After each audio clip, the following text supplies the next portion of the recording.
Hey guys and gals, welcome back to another Yeah. episode of Andrew-Unfiltered, your host, Andrew. I've been talking a lot about my journey with mental illness. This episode, I'd like to hit on a topic of alcoholism. As far as back as I can remember, alcohol has been a intricate part of my life. I'm not going to say that my parents gave me alcohol when I was young, but that didn't happen. I'm just going to say it's been a coping means for me to move forward in life, dealing with the mental strains that I've endured. I remember, first of all, let me state that alcohol is not the way to dull pain. I can remember back in the days, my first stint with alcohol. I was in Japan. I turned 21 and I had to exit the club, come back in, and start ordering alcohol. I didn't want it at the time. I found alcohol to be a means of relaxing, becoming the fun guy, but I only drank every so often. And then I was, exercising daily, twice a day. I was, 160 something pounds, drinking 2 to 3 drinks a week. Then I actually I went weeks, months without drinking alcohol. I mean, it wasn't an intricate part of my life until my mental illness was diagnosed and a lot of things started happening in my life. Like I said, the first episode I can think of where I turned to alcohol to numb my pain is when my brother, again, previous episodes, this guy, we've known each other since we were knee high, and we just hung around each other until 24, until he passed away. I remember I was on I&I duty in New York. I got the call from Grandpa stating that Jeremy had been in a car accident and did not make it. I remember everything crashing down on me. It didn't sit, or I should say, it didn't. The idea of him being gone didn't hit me until an hour after the phone call. I remember breaking down uncontrollably at work while I was in the Marine Corps. I was a corporal, and I just didn't know what life would have been. What is or it was going to be without him. We talked daily. He is the person who got me into, computers, software design, Adobe Illustrator, all the ins and outs, even the bad stuff about computers, hacking, cracking, nulling stuff. He taught me pretty much a lot of things back in the day. I don't do that now. I am a squared away citizen. But I remember flying home, going to his funeral, and I was probably about 24, 25 at the time. And I just didn't know how to cope because it was the first time in my life that I've actually lost somebody that I loved. I remember after the funeral, I stayed there. I don't know how long. I just didn't want to leave. I actually wanted to crawl in the casket with him and just go with him into the grave. But I remember going back home.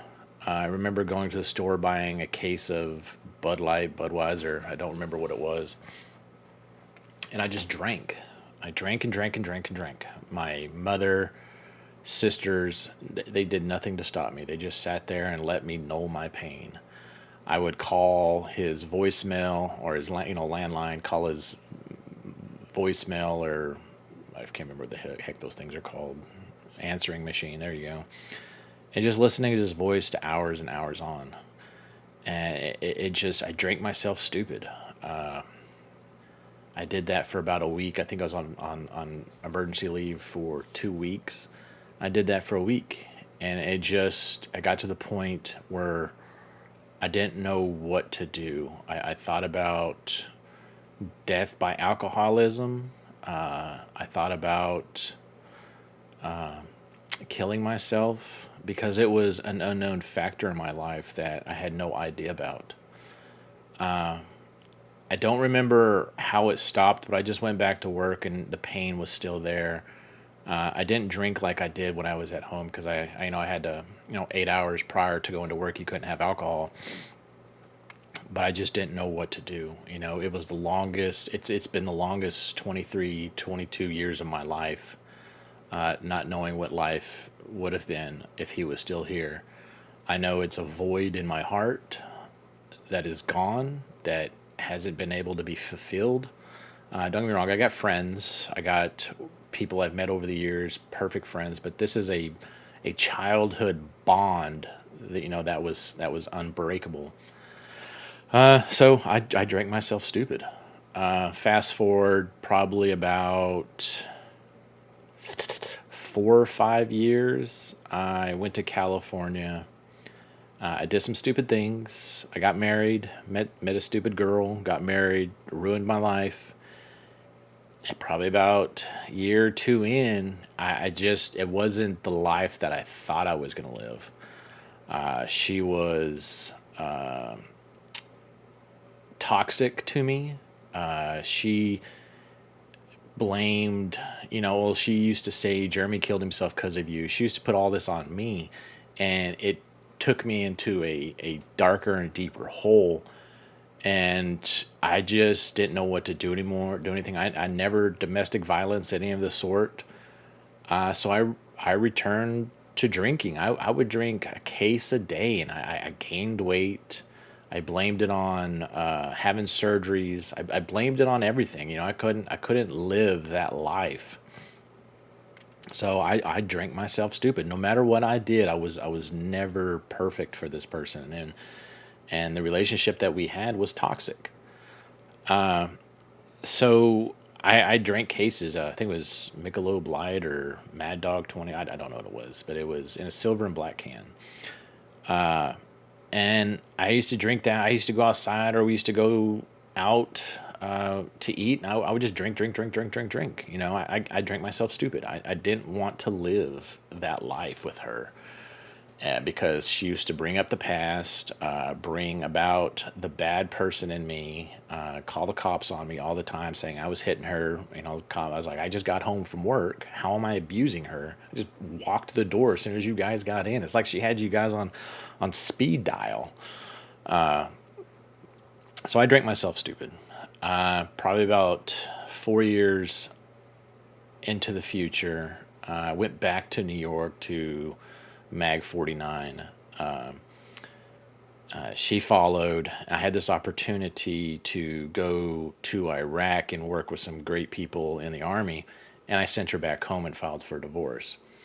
That was the end of that toxic relationship. Now I finally realized, hey, I'm going to get my life back in order, get my credit score. I think my credit score at the time was like a 530 because she ruined it. I can't blame her for doing it. I ruined it. I had a 530, tried to make myself get back onto the straight and narrow. Did my 9 month tour over there. The pain kicked in again. I've lost a good friends, lost some good Marines over there. But I didn't revert to drinking. I actually reverted into talking to a therapist. And they started prescribing me medication to null the pain. And I'm not going to say I became addicted to medication, but I used it as a crutch to numb my pain, my mental pain. So fast forwarding, losing a lot of people in my life. I lost my sister probably 4 years after I lost my brother.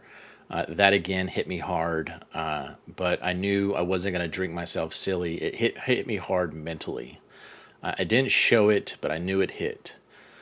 It was just I began to lose siblings, left and right, and it was one of those notions. It was like something that was pre-programmed into me to be alone for the rest of my life. I hated making friends. unless, we were out drinking, doing something. A lot less alcohol was involved. That's the only time I would go out and do something. So I kept to myself. I learned a lot during this period. I created an application called ICore, which all the Marines, if you were a Marine, you pretty much know what the ICore app is. It became an application for Marines to connect, and it became a book of knowledge. I added the connection piece to it because, Facebook was very young, Instagram wasn't around, MySpace was dying off, but it allowed the Marines to be Marines without any moderation. There was I guess, some good connections that happened in that app. Eventually, I retired from the Marine Corps, and I sold it for pennies on the dollar to a company called Sandbox. And I don't know what they're doing with it, but I'm hoping they're doing great things with it. So fast forwarding, I got an opportunity to go to Houston to 123. Now the physical pain started kicking in. The episodes in Iraq, some helicopter incidents, some truck incidents, personal incidents. I started my body started breaking down.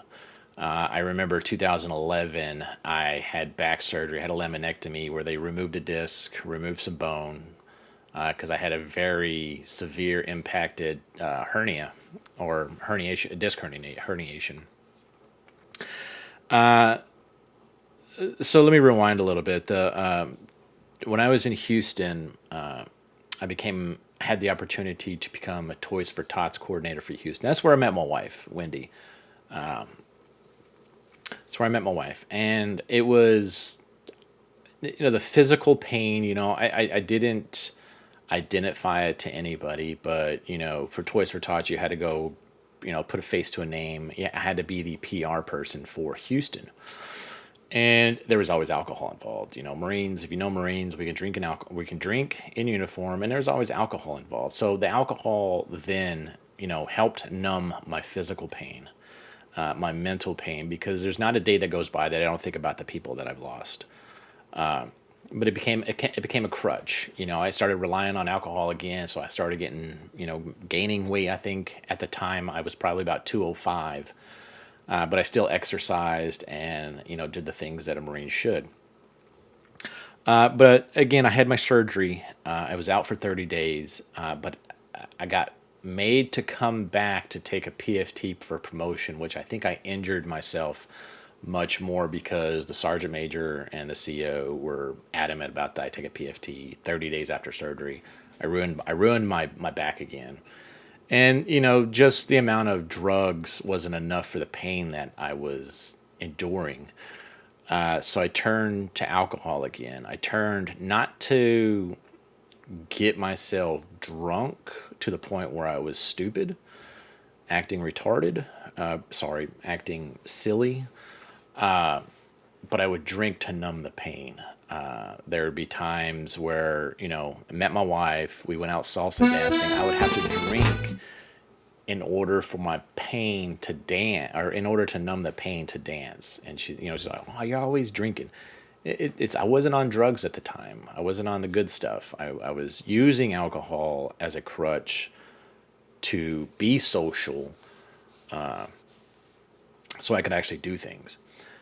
Fast forwarding, 2011, married my wife, Wendy. I'm not going to say it's a perfect marriage, but it's a marriage. I love her. I'm sure she hates me. It's a love-hate relationship. I love her. I love my kids.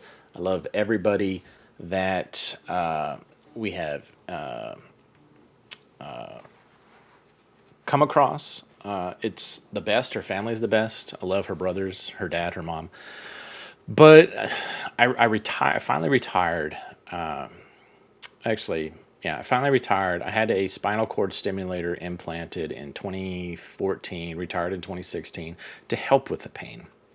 But again, all these tools, medical-wise, weren't enough for me to actually bring my pain level down to a manageable level. So I reverted back to alcohol. I drank as much as I could, as often as I could. It helped me cope with the physical pain. The mental pain was still there, but alcohol was my crutch. It was something that is freely. I'm not going to say freely, but it's accessible to buy to anybody over the age of 21. So nobody at the store would be like, "Hey, did you just come in here and buy another case 2 days ago or one day ago?" No, I buy alcohol every day, and I enjoyed drinking. But then I started gaining more and more weight. But it didn't matter because I didn't look at myself as somebody who's obese. At the time I weighed 230. I weigh 250 now. I mean, I'm not obese, but the VA thinks I'm obese. I walked into the VA one time. I think I was like 232. Getting weighed in. I have a phone, my keys in my pocket, and the lady was type, and I looked over and it was like, what was I, about 38-year-old obese male. And I was like, I know that probably says I'm a beast, but it said I was obese. Then that alone put me into a mental slump of like, okay, the VA thinks I'm obese at 230. I'm sure they're going off of these old standards from the 1950s where you needed to weigh a buck 20 to be healthy. But small things like that set me off. So again, I drank. Crown Royal became my new crutch. Thanks to a friend in Houston who introduced me to Crown Royal and Sprite. Best combination out there. But I used alcohol all the way up and probably until last year as a crutch until I started seeking medical help. I started taking medication for my anxiety, taking medication for ADHD, started taking medication to help with the pain, and I started being more and more non-reliant on the alcohol, and I became more and more reliant on the medication. So, alcohol, I'm not going to say it's it's an enabler, but as us veterans come home from wars, retire from the military, it becomes an everyday item in our lives. Some people use it to numb the pain. Some people use it to, acquire the intestinal fortitude to commit suicide. Some people use it just to black out to go to sleep, and hopefully they never want to wake up in the morning. I've lost some friends to alcohol. I lost a CO to alcohol. It's a mentality that military or veterans have that nobody's going to help me. There's the VA has been in the news these past few years about killing. Nobody wants to help a VA mentally, so they go out in the parking lots and kill themselves. So I think the VA's get on the right path now, but I've recently stopped drinking excessively. I'll probably have a couple when we go out once a week, but I don't reach for the bottle anymore. I find that to be eye-opening to me because if I go back and calculate how much money I probably spent on alcohol for my mental illness and physical pains, I could probably buy a small house with the money that I've spent on that. Again, I drank cases. I remember going to a party with a friend a couple of years ago, and we literally drank 3 cases of alcohol. Just me and him, and occasionally whomever walked up, we'd give them one. We just sat there and drank, like it was nothing. But we were both realizing that alcohol is not a means of nulling pain. I've come to find out that openly talking about it is therapeutic for me. It makes me think about what I've done in the past. How can I move forward without using alcohol? And my life is getting better. I'm less angry. I'm trying to lose the weight. I probably got Santa Claus beaten by a couple of pounds. But alcohol is probably gonna be the thing most veterans rely on for support. And it's just it's as bad as it sounds. It's just the nature of it. I think I was telling my therapist one time that it's predestined in our blood as veterans that we need to drink alcohol to numb the pain. And when the time comes, we will kill ourselves. We will commit suicide drinking alcohol. And she kind of looked at me like I was speaking the truth to her. But again, alcohol is not a means of escape. I don't. I'm not going to say don't do it, but hey, to each their own. But openly talking, having friends, having support groups is the best way that I have found that I can cope with my mental illness. So with that, I hope this journey on alcohol through my life, my journey through mental illness, shed some light on what it's like for veterans, for what it's like for veterans. It's most people's like, well, I don't know how to talk to a veteran. Most of the time, you just got to open up. There's dark senses of humor, but sometimes you just got to open up to them or extend that olive branch to them. And most of the time, we'll figure it out. But I would say if a veteran continues to drink more and more consistently, more than usual, I think an intervention might have to come into play. I usually speak to Emerson over here. My daughter has left her in here for my companionship, and she has left her drama book so I can learn to speak Spanish. So there's a lot of tools, out there to support veterans internally, externally, at home. VA services, support groups. Let's just try not to use alcohol as a crutch. I mean, it tastes good. Don't get me wrong. Alcohol is great. My favorite beer is Shiner Bock, made here in the great nation of Texas. But I've learned to control it. But it's a lifelong journey that I've had to seek, and I am here to help any veteran at need. If you need it, subscribe to my channel. I would love to hear, stories from veterans. I would love to hear how, you, the veteran, have coped with your mental illness or substance abuse. So drop me some comments. Subscribe to my channel. My channel is growing. A lot of people want to hear the stories that most people don't want to tell, and I'm here to tell them. So with that, I bid you adieu, and I will talk to you next episode. Thanks.